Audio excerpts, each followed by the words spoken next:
Hello, everybody, and welcome to a Deck Tech on the Constructive Criticism YouTube channel. I'm Spencer. Let's click inside here into Arena so we get some music.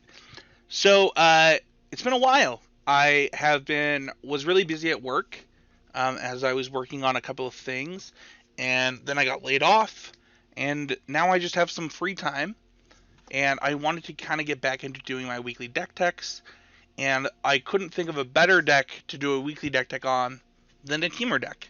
As many people know, Temur is one of my favorite color combinations in Magic, and Obosh Temur has really taken the metagame by storm. It won the SCG last weekend. It did extremely well the weekend before that, and I want to talk about if I was to play this deck this weekend, which I don't know that I will, and I want to be really upfront with this, is that right now I am torn between Temur, Mono Green, and honestly, Gruul still in Standard. But I do think that Temur has a lot of legs, and I want to talk about the deck really quick. So, with that being said, I'm going to read off the deck list, and I want to talk about it. So, we have the companion Obosh. So, Obosh, for those who don't know, is a companion. Your starting deck can only have cards with an odd converted mana cost. So, what does that mean? Well, it means that you are playing a Temur deck, in this case, without Lotus Cobra. So, for the last couple months, most Temur Ramp decks were Lotus Cobra decks, right? The Lotus Cobra, Beanstalk Giant, Cultivate were the core to try and get you to the point where you could play Genesis Ultimatum. And what this deck did instead was it jammed the Adventures cards with the Ramp cards. So you're playing this Terror of the Peaks Ultimatum Adventures deck. And it is a really interesting combination.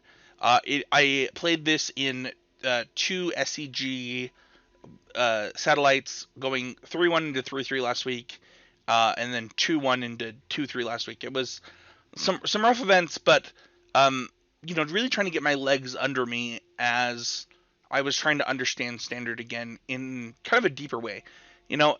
It's really easy to just play decks and, try and calculate a high win percentage through whatever you're trying to do. But when you're trying to specifically attack a metagame for a specific event, it really changes things. And while I thought my lists were good, my play was pretty sloppy. And over the last couple of days, I've tried to refine this list as to where I would want to be with this Genesis Ultimatum deck moving forward. So with that being said, let's kind of go into this list. So we do have the Obosh as the companion. I think that Obosh kind of fits the role of... It actually almost frees up a slot, right? One of the things that me and my friends have talked about is, like, why play Obosh over Lotus Cobra and, Ugin, right? And the thing is that Obosh kind of acts as this 8-drop that you always have. And Ugin doesn't play well with the adventure cards, whereas Obosh plays really well with the adventure cards. And when you first see this deck, you might think that it's a little bit weird, especially when you consider how good the ramp decks were and kind of how they were configured before. But I do find that Obosh wins me quite a few games. We have 2 Spikey Hazard, 4 Edgewall Innkeeper, 1 Glasspool Mimic, 3 Brazen Borrower, 4 Bonecrusher Giant, 3 Cultivate, 4 Lovestruck Beast, 3 Kazandu Mammoth, 4 Terror of the Peaks, 4 Beanstalk Giant, 4 Genesis Ultimatum, 2 The Great Henge, and then we have 3 Island, 2 Mountain, 5 Forest, 2 River Guild Pathway, and then 3 Crag Crown Pathway, 4 of the Ketria Triome, and 4 Fabled Passage. So there are a couple things to kind of talk about with, I think, the mana base specifically. And I want to go over the mana base first. So we are playing a 4 Fabled Passage version. There are versions that have started to cut down on Fabled Passage and actually play more Scrylands, whether it's the green-red Scryland along with some other stuff. And the reason for that is the mana in this deck is actually really bad. And it's not really bad once the game gets going, but it's really bad for mulligans. And the reason for that is honestly the reason that you feel has started to cut down on Brazen Borrowers.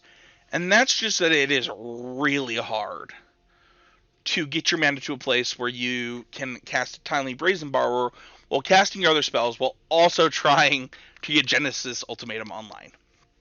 And I get it. I get the difficulties. And one of the things that happened recently is people started playing more Cultivate. And I think Cultivate is a huge reason to keep your mana base kind of really streamlined with lots of basics. I mean, this deck has 10 basic lands, 4 Fabled Passage, 4 Beanstalk Giants, and 4 Cultivates. And one of the things to note is that I have lost games with this deck, both in those SCG tournaments and then even today, while playing for my trophy in an event, I definitely tap my lands wrong to the auto tapper. And it's because this deck is extremely mana hungry for a 3-color deck. You know, Bone Crusher Giant is secretly double red. Brazen Borrower is secretly triple blue. Bloodstruck Beast is double green, double red, triple blue. There are so many pips, and you're playing so many basics. So you have to be really conscientious of your mana, and it just makes Cultivate, in all honesty, a lot better.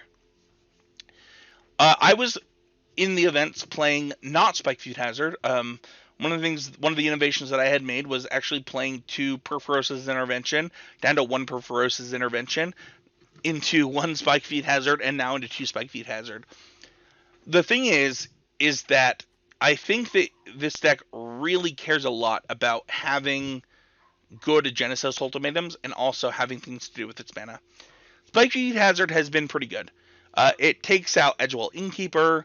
It takes out, Brazen Borrower. It takes out tokens from Lovestruck Beast to make it so the Lovestruck Beast can't attack.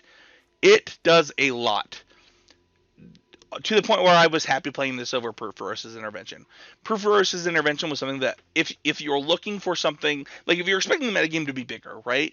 And you want something to deal with large creatures, I think that this Perforos's Intervention fits really well into this deck with Terror of the Peaks, but I do think that just having the mass number of lands, right? If we pull up the number of lands of the deck, it's 23 plus 3, that's 26, plus 3 more, that's 29 lands in this deck, making half of your deck effectively lands, to really make sure that you're hitting your land drops, because it's so important and it's the reason that you're playing 4 Cultivates or 3 Cultivates. And I think that the mana base and how you sequence in this deck is actually really difficult, to the point where people are making their deck worse to make those decisions easier. I really do like the Edgewell Innkeeper package. Bone Crusher Giant has been one of the best cards in Standard for a while. It with Lovestruck Beast just already is a deck in Standard, right? That Gruul deck. But Brazen Borrower has a lot of utility. Whether it is, time walking your opponent into drawing an extra card, into, having just something to deal with Embercleave in the main deck, you kind of get all of those worlds together, while having a lot of interaction between it and Bone Crusher Giant in the early game to try and get you to that late game with Genesis Ultimatum. The thing that the Temur package does is it really does slow down the game. There are games where I've thought I was dead, or I thought I was in trouble, and then just was able to quickly, not even quickly, just slow down the game enough where I'm like naturally hitting land drops to get to Genesis Ultimatum, or just able to Beanstalk Giant into the front and side of Lovestruck Beast to, give me an extra cushion to get to Ultimatum or to get to the right henge is pretty powerful. The other thing is you'll notice that I am only playing 3 Genesis Ultimatum. The list that won the SCG was actually playing 63 cards. I have not tried that list. I am told that list is good. I don't know the math behind why you would want 63 cards. But I do know that, I want to draw 1 Genesis Ultimatum a game, and they're playing 3.85 or something ridiculous, whereas I'm playing 3. I think the math checks out better my way. I don't know the answer. One of the other innovations that happened is people started including Glass Pool Mimic again. Um, this was not in the first list. I think that Glass Pool Mimic is a really interesting card because it it enters the battlefield and just dies if you hit it and another creature and don't have something else off of Genesis Ultimatum. But it also acts as an island for Genesis Ultimatum, which triple blue is so important to get to this point, and the mana, like I said, is so rough. Mammoth is a card that I have not been impressed with. I know other people love it. It's really, really good with the Great Henge. It's really, really good because you have these Fable Passage. It lets you play the beatdown game in a lot of games, but it is. I'm happy to cut one for that Glasspool Mimic or Spikey Hazard or whatever to kind of diversify how my mana looks, and also because I just don't think the 3-drop is that good. It's so often just a forest coming to play tap for me. The main way that the deck wins is going to be off of value from Genesis Ultimatum Great Henge, whether it's Tear of the Peaks, double Tear of the Peaks off of an Ultimatum, whether it's whatever Tear of the Peaks. But Tear of the Peaks is certainly pretty often how you're winning the game. The kind of backup plan is pretty often just, Edgewall Innkeeper value. And then the third plan is going to be kind of that Obosh, you didn't do your math right, and now you're dead because I have 8 mana and a bunch of odd cards in play. As you can see here, like, all of these are odd. I've won a lot of games just attacking with 2 Brazen Borrowers because they didn't realize that that was going to be 12 damage. Beanstalk Giant is a heck of a card, but as we'll get to in the sideboard, there are a lot of Acrone Wars running around, and it really sucks to get your Beanstalk Giant Acrone Ward and your Tear of the Peaks Acrone Ward. I would say that the other kind of key thing to think about in this main deck specifically is kind of is sequencing. I think that this deck is actually really hard to sequence with.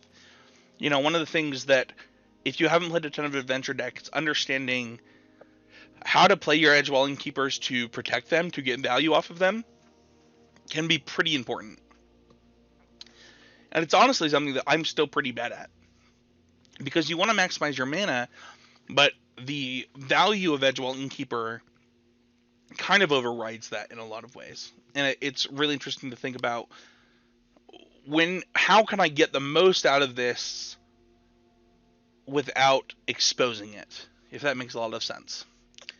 Let's talk about the sideboard really quick. We have 3 Chain Web Archneers, 3 Mystical Disputes, 2 Thrashing Brontodons, 2 Klothys, 2 Acrone War, 1 Ox of Agonis, and 1 Vivian Monsters Advocate. Chainweb is the best card in your sideboard. The thing is your deck is actually really bad at dealing with X3s, specifically. And so if your Dimir opponent plays a Crab on turn 1, you're actually kind of in trouble. It's actually difficult for you to win that game. The other thing is outside of Chainweb, you have a really hard time dealing with... Oh my gosh, I'm going to forget the name of this card. You have a really hard time dealing with Soaring Sky Thief. And because of that, Chainweb holds an important role where it blocks basically everything in their deck, while also dealing with some of their harder to deal with threats. Mystical Dispute comes in a ton of matchups. It's probably the most boarded in card. I actually had 4 disputes for a long time, but the metagame has changed to the point where I do want the second Acrone War, which is something that I had cut originally. Ox is just kind of another thing that you can do against that deck specifically. Klothys, I think, is almost exclusively for Rakdos at this point in the deck, and Thrashing Brontodon is kind of a filler. It is good against aggressive decks. It's good against Doom Foretold. It's good against kind of everything. It's another one of those, comes in lots of different matchups. And then Vivian is kind of a value card that you're able to bring in and give you some extra value or protection when you're bringing in Dispute against whether it's Control X or kind of just other different things. Overall, your game plan is almost always the same. It just depends on whether you're boarding out Obosh or not, and it depends on if you're boarding out Bone Crushers or Brazen Borrowers. What part of your deck you're boarding out can really impact your game plan. I think that too often people are afraid to board out pieces of this Edgewall Keeper package, but I think it's still really important. Like, if Brazen Borrower is one of the worst cards in your matchup, you should not be afraid to board it out. If Beanstalk Giant is bad in a matchup, because, 3 mana for a land is bad, you should not be afraid to board it out. If Genesis Ultimatum is bad in a matchup, you need to understand, what is my role in this matchup, and how do I maximize that? One of the great things about the Great Hands, and the reason that, I actually went down on this and immediately realized that I was wrong in my last event, because it's really important that this card stays in your deck. I moved one to the sideboard and just brought it in so many matchups that I was like, okay, this needs to be in my main deck, and the reason that it needs to be in my main deck is that it is the big spell that I can do even if I'm boarding out Genesis Ultimatum. And I think that that's really important in the sideboard games. Overall, this deck is one that I'm highly considering. I don't have an exact sideboard guide. I will post one if I play this deck this weekend. So if you're watching this video before this weekend, and I do end up playing Temur Adventure Ramp, I will post a sideboard guide and an updated deck list on this video beforehand. But this is in my top 3 decks for this weekend. It's one that I think is quite good. It has game against basically everything. I think the matchups that you don't want to hit are kind of weird decks. I think that depending on the build of rogues, it can be rough, especially depending on this build. Like in this one, we have those Spikey Hazards that are not the greatest outside of beating their Delver draws. But I think that you have game against, you're really good against the green deck specifically, right? So you're really good against mono green, you're really good against Gruul, and I was wrong. I thought that you would be really bad against Esper, but in my last 3 matches against Esper, it's felt pretty easy, and once I've understood that matchup a little bit more. So I do think that this deck has a lot of game in the current meta game, and it's about deciding where you want to fit into this very wide open metagame, and if this deck aligns with your thoughts and you understand the sequencing of it, it could be a great deck choice for you this weekend. So that is going to do it for this week's deck tech. As I said, if I do play this week, I will straight up just put an updated deck list and sideboard guide, but this is where I'm at right now, and I will continue to practice with this deck and give updates as I go along. Sorry for my voice this week. I'm recovering from a cold. It kicked in halfway through recording this. I tried to pause. So if there's weird editing, it's me trying to get over the fact that I'm losing my voice while recording. But thank you everybody so much for watching. Thank you everybody who has supported me over the last year. I know that 2020 has been an interesting year, but I'm here to make some pretty, I hope, awesome Magic content for people. I appreciate everybody for watching, and we'll see you guys all next time with another deck tech on the Constructive Criticism YouTube channel.